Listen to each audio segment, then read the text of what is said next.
What's happening, everybody? It's Erik J. Olson from Array Digital coming at you live again for another great episode of Lunchtime Live. And today I have the pleasure of hosting Jose, who is the author of the book Value Prop, and he's also the CEO of the company Value Prop. What's happening, Jose? Hey, good to be here, Erik. I appreciate your time. So, hey, actually, we chatted a little bit beforehand about your process and the company, but I should have warned you about this, but I wanted to kind of back up a little bit to the book process because I'm actually going through that process right now myself. But what kind of made you think about writing the book, and is that something that took a little while for you to kind of like do? And then, did you already have the company before you wrote the book? Can you just kind of explain how that Yeah, all no, became? great question. So I like to say the book, was like, 40 years in the making, right? So, but but not exactly. Just, is a lot of experiences, and what led to the forming of the company, Value Prop, was the idea of linking together strategy, marketing, and sales. Thinking about that as a continuum, especially for smaller companies where it's the same person, right? If you're an owner of a company, if you're an entrepreneurial owner, you're going to do strategy, you're going to do marketing, you're going to do sales. You may have people help you with that, but you own it. And so I wanted to really get at the essence of what that was. And so I did a lot of research as I started the company about close to 15 years ago. Started doing some really interesting projects. And I said, wow, there's something here that I think I'd like to get to a wider audience, and hence the book. So I started writing the book, organizing my thoughts. And that was probably about a 2-year process of getting some writing help as well, to actually have somebody who can capture my ideas, help me organize it so I can run a business, raise a family, and write the book. And while I was doing that, I was also finishing up my MBA at Villanova. So it was a busy time in my life, but it was a lot of fun, and definitely something I feel like, if nothing else, I can say I got that done, and it was pretty exciting, and I've used it ever since as part of the business. That's great. It sounds like a very busy time of your life, going to graduate school, married, writing a book, and starting a company or running a company.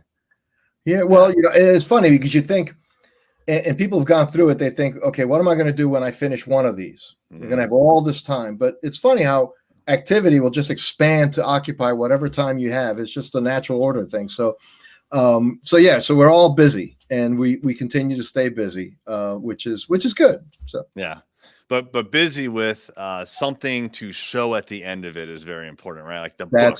That's true. Absolutely. Yeah. And again, I think that's part of life. You always want your life to have some purpose. And, in fact, it's funny, our tagline for the business is business growth on purpose. And simply thinking that, or reflecting on the fact that very often I engage with owners and companies where they desire growth, but they haven't really taken the time to take the steps to do it on purpose. It's kind of like it's supposed to just happen. Or maybe it did for a while. They used to get a lot of, leads or organic references and things like that. But if you really want to drive growth, you have to be pretty intentional about it. Yeah.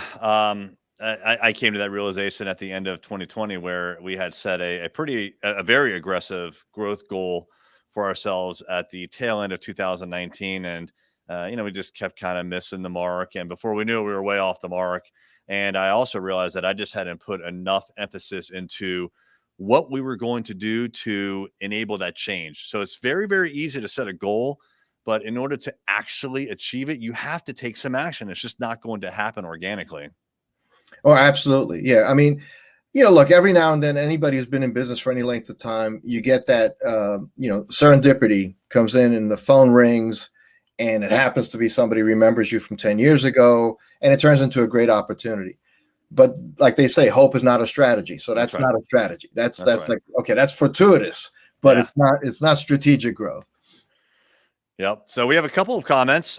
First is from Daniel Keever, who is the person who connected the two of us. Yeah. So, Daniel used to be, he started off as an intern here at Array Digital, and then he became a full-time employee. And then one sad day, he told us that he was moving back home and he couldn't work here anymore.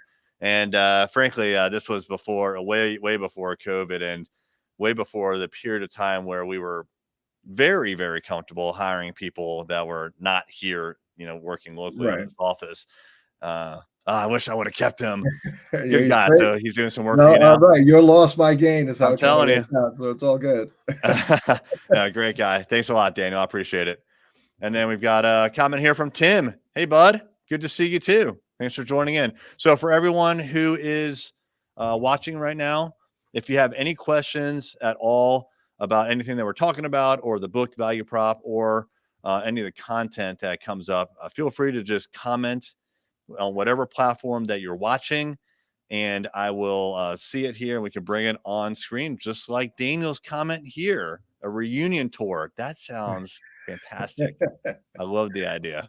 That's right. Well, cool. So, all right. So you started the company. Was it always called Value Prop? No, it's interesting. Its original name was a G2M Group. So go to market group, right? That was the idea of it. And so I started under that name. It wasn't the best name I ever came up with, but it was functional. And but then as I wrote the book, and I said so much of everything really centers on not a fancy tagline, but actually what I call the true truth of your business. Like, who do you really serve? What value did it really get out of it? And do you understand it? And unless you do, really, both those dimensions, you're never going to articulate it well in whatever platform. So I would see too many small businesses try to do things like Nike. So they wanted to have like just do it type taglines. I said, well, to your audience, they're never going to understand that because it's not self-explanatory. It's not, especially if you're like in an industrial category or professional services. I like taglines, or if you're going to get down to a tagline, that are a little bit more on the nose, because you're only getting an audience of, average small business website, maybe at best a few thousand visitors a month. You really have to make it count. They're looking for something like engineering services. So say something about engineering. Don't say dream it with us or something like that, which, what the heck does that mean? Dream it with you. Are you selling mattresses? It's unclear. So those are things that got me very excited around really focusing on how to create that core value and build out from there. And it just started making sense. People started identifying the company with value prop, and it's a good thing to own. And I come originally from the tech space where everybody, before it was popular, before all the Shark Tank type things came out, it was very routine going way back. People say, what's a value prop? What's the value prop for that? So I kind of grew up professionally in an environment where that was an accepted term. And so it's kind of cool that I was able to snag it for myself, for my company, valueprop.com. And so we've been going since then. Oh, that's fantastic. Yeah. It's and then you renamed the company to Value Prop. Yes, absolutely. After the book came out or Yep. around the same time? No, just like simultaneous. Just like that. Yeah. I think it's a good idea for people to just pick a name that they think is going to work and then start the company, because a lot of young entrepreneurs or, people who are just starting, it pains them to come to a decision about so many different things. And there's just a lot of decisions that have to be made. And so the company name, yes, you want to have a good name, and you certainly don't want to have a bad name, but in the end, Nike, is that by itself without the brand behind it? Is Nike itself a good name? eBay, Walmart, are these good names? GE? Nah. Right. The brand means a lot more. And so that's something that can be cultivated over time, I believe. And you can rebrand yourself, which I've done many times. So. Oh, absolutely. Well, like, Jack Trout, who wrote with Al Ries, wrote Positioning, right? The Bible for most modern marketing, written like 40 years ago, still holds up. But he talked about brands. He said, books.com was not the number one bookseller. Shoes.com was not the number one bookseller. It was Amazon, Zappos, and so on. There's many, many examples like that. You give meaning to your words. I mean, the word shouldn't be something that's off-putting. Certainly shouldn't be offensive in any language you plan on doing business in. You got to check that these days. But it has to be somewhat memorable, something people can actually leave having met you or read about you and say, yeah, that company was, and so on, right? And then it has to actually be consistent, but doesn't have to be on the nose. Mine happened to be on the nose because I had an opportunity, and actually there's a little story there because I said, gee, it'd be great if I could get valueprop.com. I went online and it wasn't available.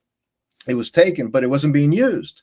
Yeah. So I used a bid service to go after it, and we kept on going back and forth. And one Sunday morning, I was driving to church, and I got a text. Shouldn't do this. Don't recommend it. But I actually read the text. You're probably at a stoplight.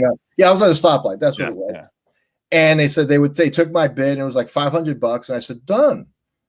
like just done. I'll never, to get something that's like a, basically 8-9 character word that is actually a word is rare.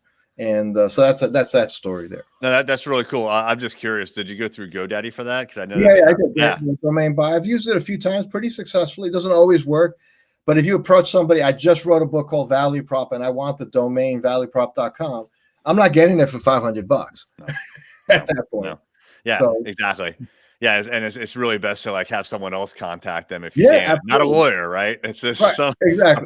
Because that may not get responded to, but yeah, absolutely. Yeah, no, I've tried them at least once, maybe twice, and it didn't ever go anywhere. But that's really interesting to hear that it actually went somewhere for you. I had a similar situation like long time ago, early 2000s, where there was a website domain that I wanted, and this is so early on that I contacted the owner. And I was able to buy it at cost. Like that's unheard of these days. Right. Like they didn't even know. Right. Yeah. You don't buy a .com these days at cost. That doesn't happen. So. That's for sure. Wow. Well, cool. So let's hear a little bit about value prop and kind of like how deep you go into a company. And this is really interesting to me because like my background and Kevin Daisy, our co-founder, his background has in the past was just building basically websites and mobile apps, both of us.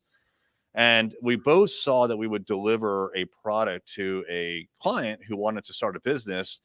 And then, 50% of the time or probably more, it just didn't go anywhere. And it was incredibly frustrating to us and the clients when we build something good and they paid good money.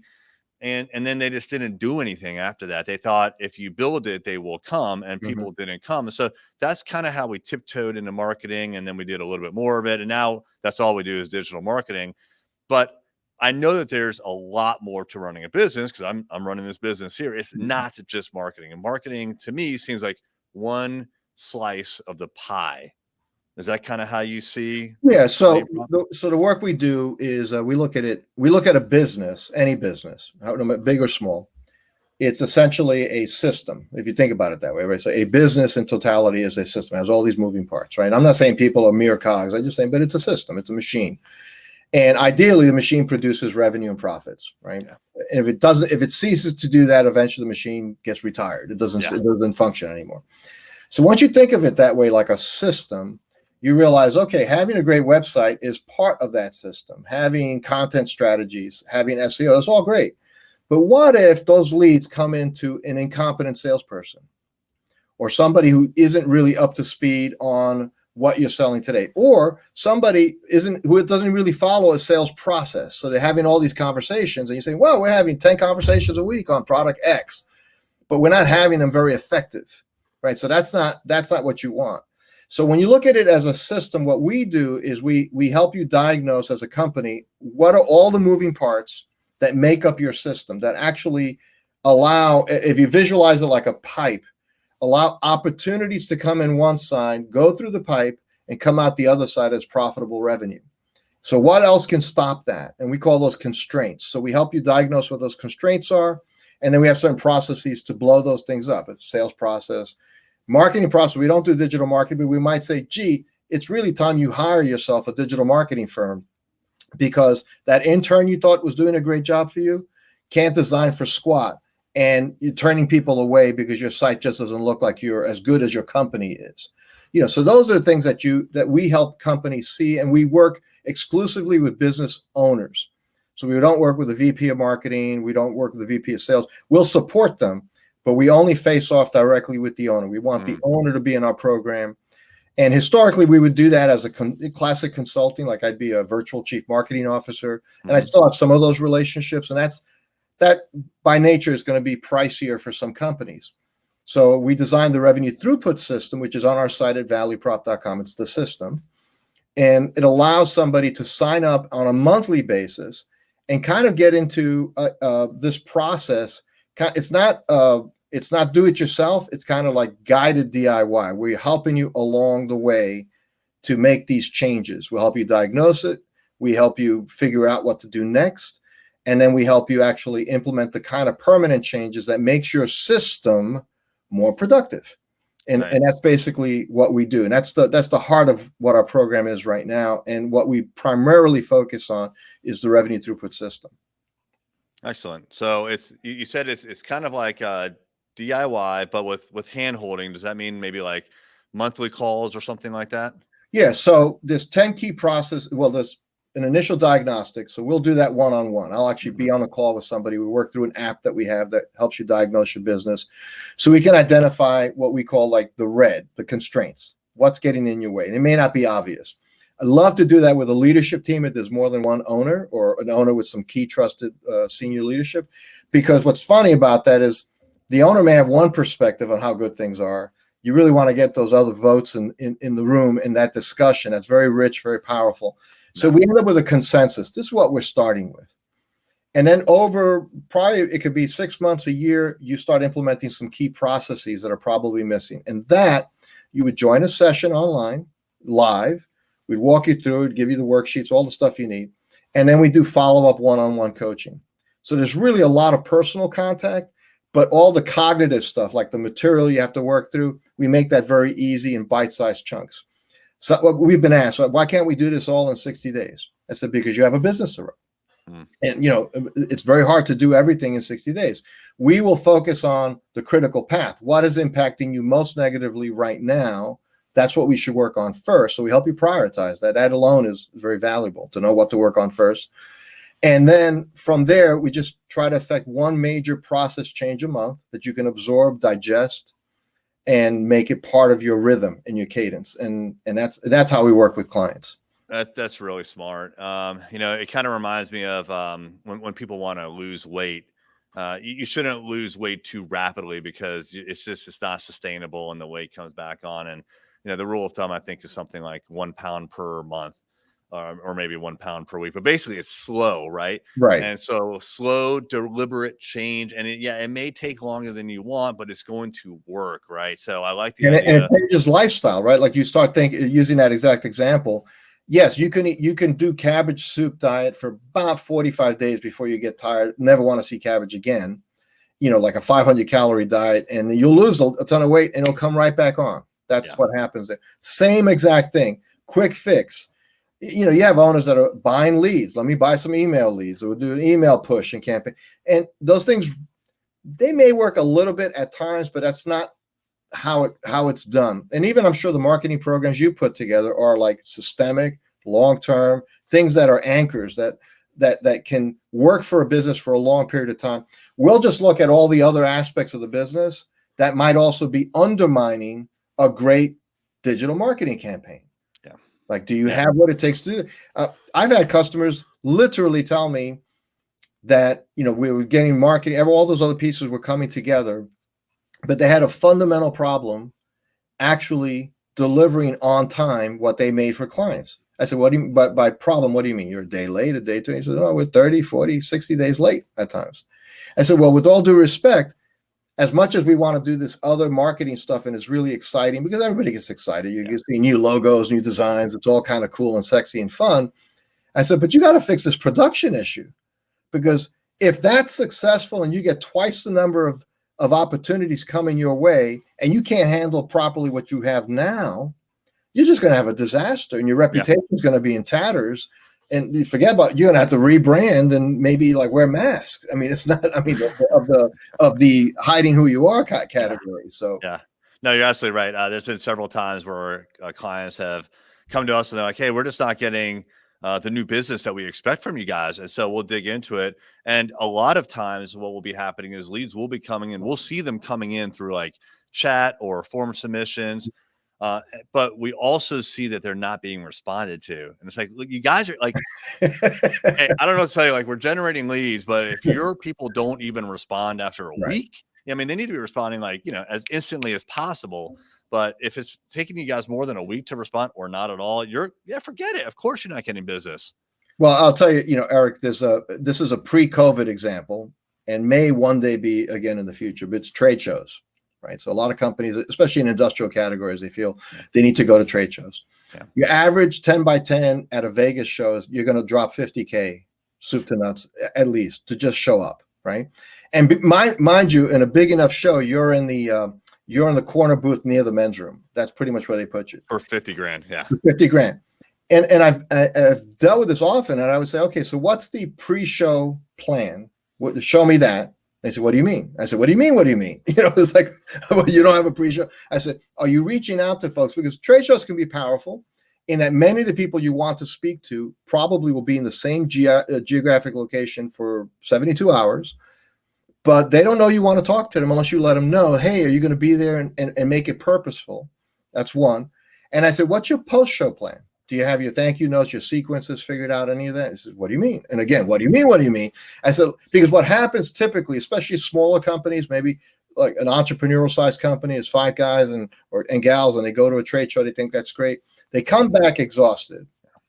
They have 42 business cards and they don't really know what to do next. So then a month goes by, 2 months go by. And he said, man, now it's like a young couple getting married, not sending out thank you notes to Aunt Sally, and then it's embarrassing. Now that they didn't want to see Aunt Sally, and she thinks you've offended them. It's exactly the same dynamic. So thinking through all the moving parts is critical to actually having a sustainable revenue platform. Yeah. It's interesting that you mentioned the trade show as an example, because we have a second digital marketing agency, Rival Digital, that focuses on HVAC contractors. And we were talking about, when the world returns to normal, it would be a really good idea to go to an HVAC specific conference and get a booth there. And yeah, it requires a lot more planning than just showing up, right? And I'm not just talking about like the table in the booth, but in order to really take advantage of it, we were saying, well, okay, then we're going to have to, make sure we get into an expo where we get the list beforehand. Mm-hmm. And then we want to reach out to people. We want to offer them some reason to get together. We have a podcast at Rival Digital as well. So let's invite them onto the podcast. We can interview them live. We can have an after party. There's a lot of different things that we could do. But yeah, it needs to be done like that. Otherwise, I've seen the exact same results that you have. You come back from an event, whether it's a conference or just a networking event with a bunch of business cards, and they go up on your shelf and they stay there.